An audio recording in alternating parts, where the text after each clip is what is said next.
Alright, monsonyo mukatono, nkomye obadde okutatagana mukko olw'okuba nti videos zino bazikwata mu tebagala information enfulume. Kale nkomye obuto sitera nnyo okukola video mirundi 2 mu lunaku. Naye ekindeese nga mbatadde post ne mbagamba nti ngenda kujja mu dakiika 10 nga waliwo amawulire gatalinda era kye kindeese. Butyo sijja bagamba nti mbalamusizzaako kubanga yasuza obubi omulabira ku nkeera. Nziza okukola video eno nga waliwo amawulire agatalinda era ag'ennaku. Mwenna Abaganda bannayuganda buli muntu yonna gy'oli ayagaliza Uganda emirembe n'agaliza Obuganda kuwona Ssaabasajja Kabaka. Zino information embi ennyo. Njagala buli muntu yonna ataginge munnayuganda, Abaganda mwonna gye muli mu nsi yonna waliwo ekitalinda empologoma ya Buganda eri mu buwambe butwogerera essaawa zino. Nzize nkola programu zino ebimuli mu Bulange Mmengo nga nze omu ku bantu abasooka okutegeera biki ebigenda okuhapeninga mu Buganda gye bujjawo katono. Era ne ku ssale najja ne mbategeeza nti waliwo enjega eneetera ottugwira. Kale naali kuno nsaba osasanya akatambi kano ng'obudde bukyali. Ngenda kakolera eddakiika gezengera kwera 30 zokka then tulyoko tunasika lunaku lw'enkya. Mukama asaasira. Mwenna Abaganda gye muli ne bannayuganda abaagala emirembe naddala abali mu magye, abali mu poliisi, abali mu bitongole by'enjawulo, bambi ba paliamenti, abaddukanya ebyenfuna mu ggwanga na buli muntu yenna sikinomo gy'oli. Amannya ganze lumbuye. Njogera ebigambo bino nga ntegeera ate ebigambo byange. Njala otegeeza eggwanga nti ensi bwe begenda ottabanguka abantu abasinga obungi beesuulira gwa Naggamba. Naye ebikolwa Museveni byakola essaawa zino ne famire ne mutabani we bijja kuvaako ekiyiwa Musayi n'okutta abantu mu Uganda ng'abantu mwesudde gwa Naggamba muganya okwogera ensonga zino. Njagala nga sinatandika katambi kano mumpitire abantu bano wammanga. Njira mumpitire omukulu Charles Peter Mayiga Wassanya abere ku video eno. Njira mumpitire Muhoozi Kanyirugaba. Njira mumpitire omukyala gwe bayita Sarah Kagere, David Wassajja, Museveni ne Agnes Nabaloga n'abakungu abali Mmengo bonna bajje ku video eno bulungi nnyo. Njagala musaasanye video eno. Njagala musasitira kudda kukola video yakubiri ekyo mukimanyi kuba n'obudde bugenze. Yensonga lwaki njagala musaasanye video eno. Kyannaku nti omuntu ow'obuddamu ate oluvannyuma n'akufuulira ekyambika. Njala osooka bategeeza nti Ssaabasajja Kabaka nabategeeza omwezi guli nti Ssaabasajja Kabaka yafulumamu ogenda okukyalako ewa Kasujja.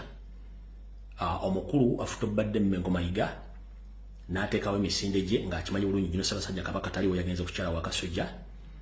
Bwe yalabanga emisinde gyengedde gituuse nga talina bwagenda agamba Abaganda Ssaabasajja Kabaka taliiwo, Mayiga najja n'akola aka press conference n'agamba nti Ssaabasajja Kabaka yafulumamu ennaku z'omwezi n'azoogera nga ate nze namusooka. Najja n'agamba olw'ensonga eyo nti Ssaabasajja Kabaka asiimye nti mwanyina Agnes Nabaloga oba Nabalamba yagenda okusimbula emisinde egyo era ebyali mu lubiri mwabiraba.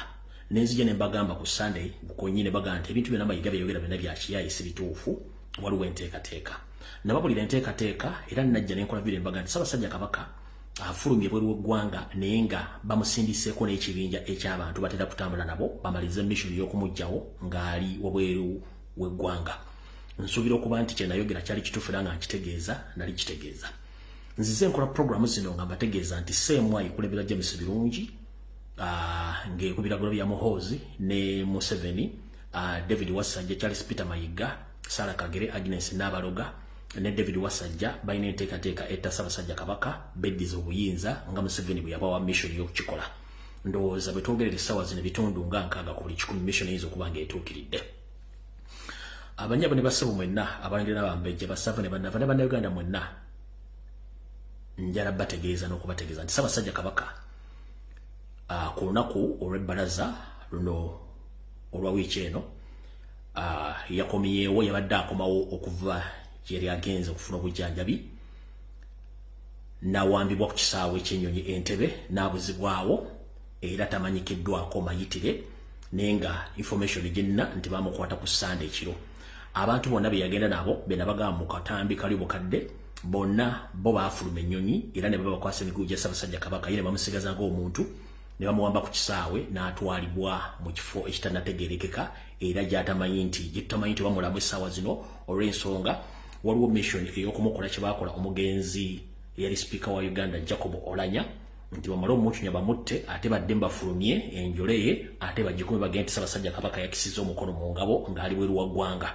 Njala tegeeza Obuganda Ssaabasajja Kabaka ku Mande ekiro nga yali akoma mu Buganda okulamula yawambibwa ku kisaawe Entebbe ku biragiro bya Muhoozi ne Museveni nga bamwagala mufu essaawa yonna. Bwe twogerera essaawa zino Mayiga abawakanya kyenjogera nga musajja nnyo alete Ssaabasajja Kabaka kebere Mmengo Mbulange Mmengo oba mu lukiiko lwa Buganda oba mu Lubiri Mmengo enkya ng'awakanya information gy'enfulumiza nti Ssaabasajja Kabaka tebamuwambye. N'abakungu bonna baamugenderako bonna baakomye bulungi nnyo mu bali mu Buganda bonna basirise era babadde Mmengo n'abadde bamanyi ensonga zino bonna bali mu kwebuzaabuza ng'afuuka anaaba. Alina Muganda ng'akola mu aviation ku kisaawe Entebbe oba ng'akola mu byakwerinda genda ofuna information bajja kugamba nti ekituufu kiri nti Ssaabasajja Kabaka yawambiddwa ku kiro ekyakeesa olw'emmande era n'abuzibwawo tamanyiiko mayitire. Tusaba okuba nti gyali mulamu naye nga mission eriwo Mayiga amwagala mufu by all means bakole enteekateeka zaabwe y'ensonga lwaki yakyusa n'abakulembeze b'amasaza ab'amagombolola n'ateekako abalangira n'abambejja n'abantu abagenda omukolera emirimu gye ku lwa Museveni basaanyewo Obuganda okutwala Obuganda. So kyonna nkibagambye ekijja mu Buganda n'ekijja mu Uganda muyinza okikwasaako emikono esatu. Bamemba ba Parliament musirise, bannabyabufuzi musirise, bannabyanfuna musirise, Museveni ali mu kusaanyawo eggwanga n'okusaanya abantu ab'enkizo.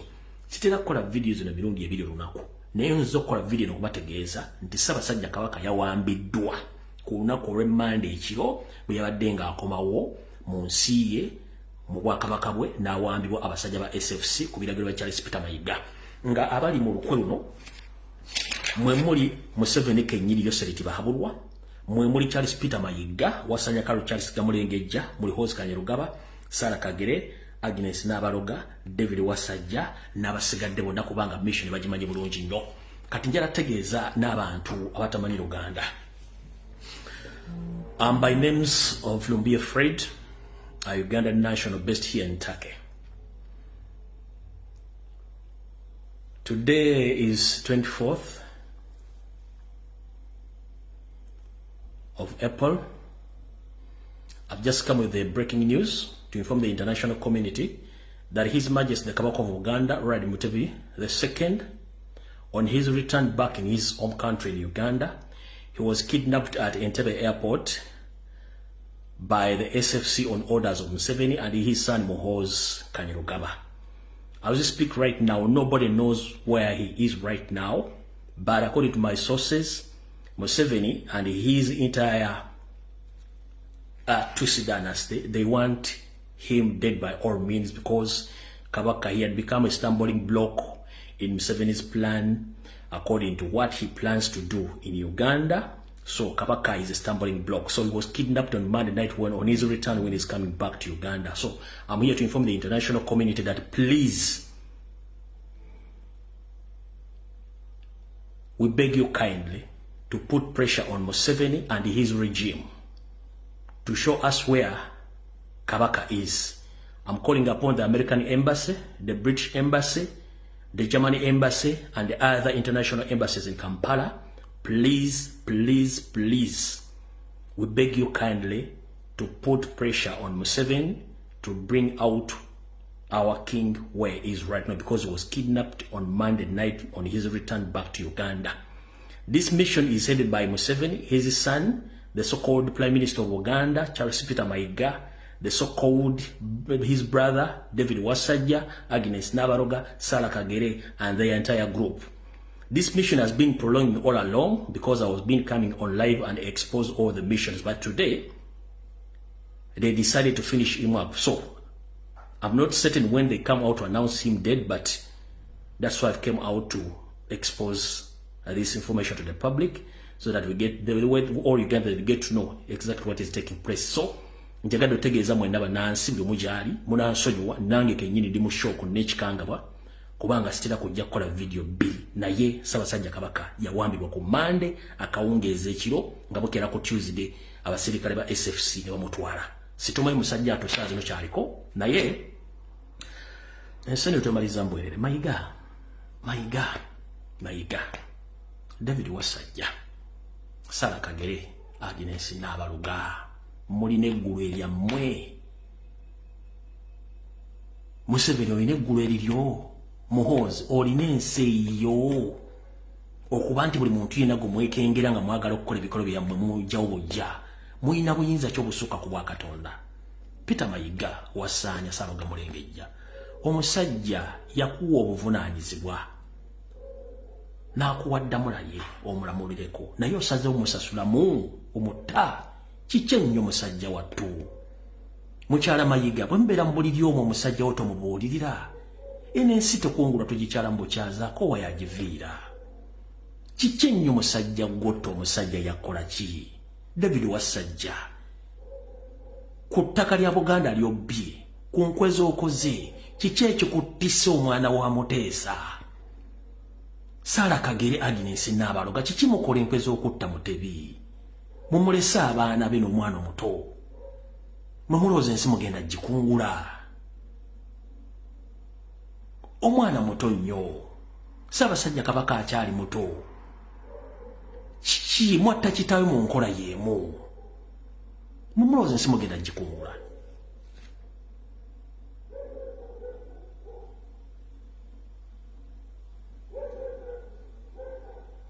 Mwatta kitaawe mu nkola y'emu era Museveni olwo gwe yalulimu mumulooza ensi mugenda gikungula.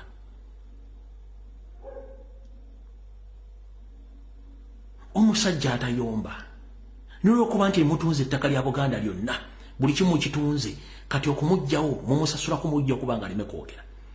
Mayiga Ssaabasajja Kabaka yagenda ofuluma nga azze mukuwa ekiwandiiko nti akugobye n'otegeeza mukama osale musale nti by all means togenda kuleka Ssaabasajja Kabaka nga mulamu ng'okyayirimme kuba tasobola kufiirwa bizinensi zo era okituukiriza.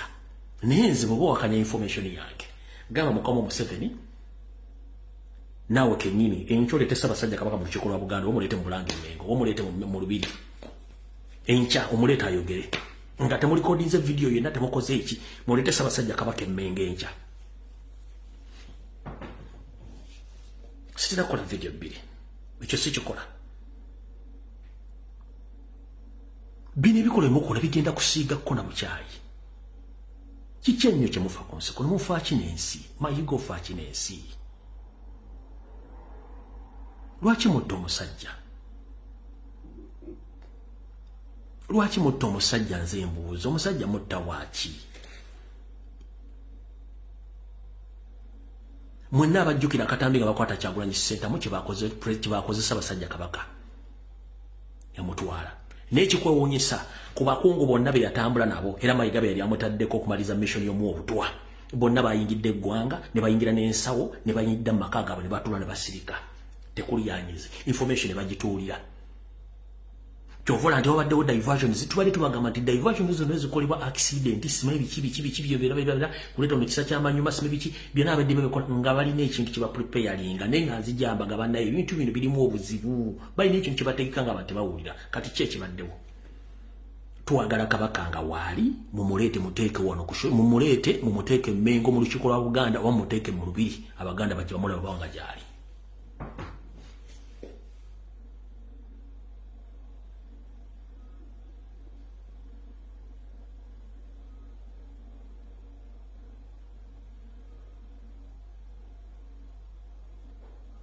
So, mwenna Abaganda kye muli akatambi kano kakoze ekiro matumbi budde munansonyiwa naye buli muntu gy'oli tegeeza munno Ssaabasajja Kabaka yawambiddwa ku kisaawe Entebbe ng'akomawo baamugye ku nnyonyi bamuwamba ne bamutwala mu kifo ekitanategerekera era tamanyikiddwako mayitire.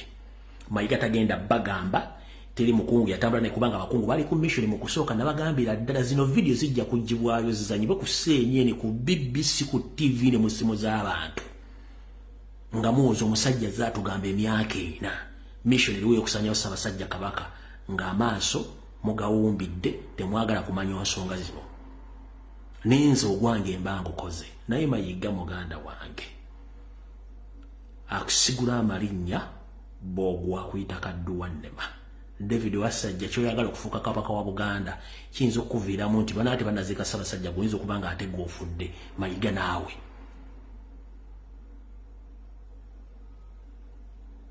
Ebikola emukola bya butemu bya bulogo kubuuza Ssaabasajja Kabaka musajja atyo atayogera mu mwagaza ki banenza Abaganda mulimu ogwange kukoze temumanja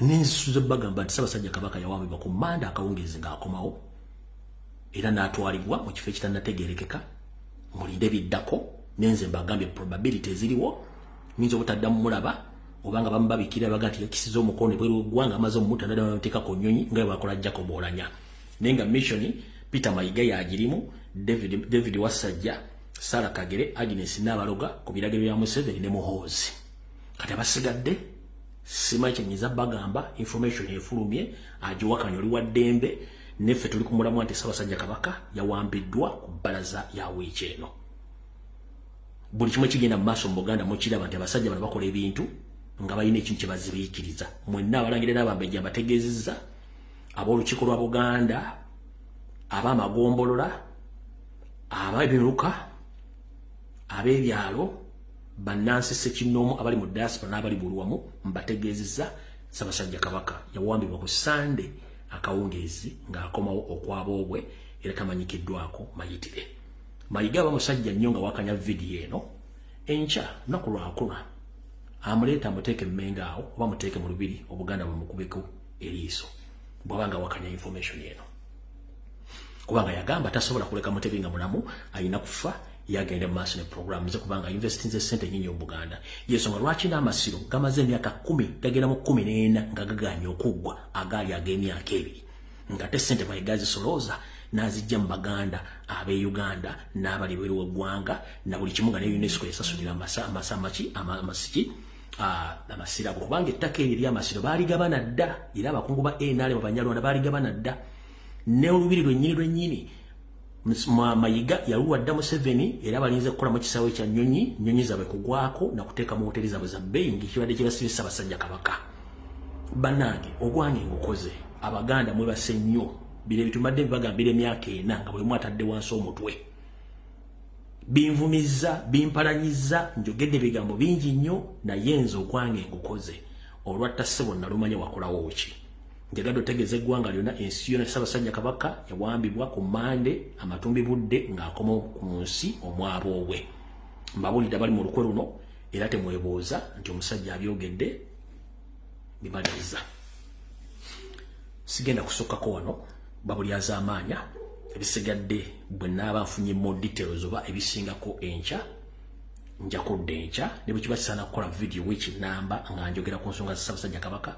nja zoogerako mpaka lwe banaamuleeta nabagamba mu Buganda ffe Abaganda abaakuzibwa ensonga yo neetaasa Omutanda neetaasa Obuganda ne bwonkoleramu effujjo eryenkana litya ebisigadde biri Namulwa nga ntaasiza Obuganda ne Ssaabasajja Kabaka nze omulimu gwange bangukoze nga muzzukulu wa Buganda wasanya Kalu Charles Peter Mayiga Ssalonga Mulengejja wawambye Ssaabasajja Kabaka ku biragiro bya Museveni kyonna kye mukola Katonda yamanyi naye Uganda weeraga wabimba buwulira ogwange ngobaliriza Mukama kuma Ssaabasajja Kabaka yona mu buwambe gyali gye bamututte ku lwa Katonda n'ensi yange bajjajja mu Kingirizi Ssaabasajja Kabaka mutambuze video Mukama bankuumire mweraba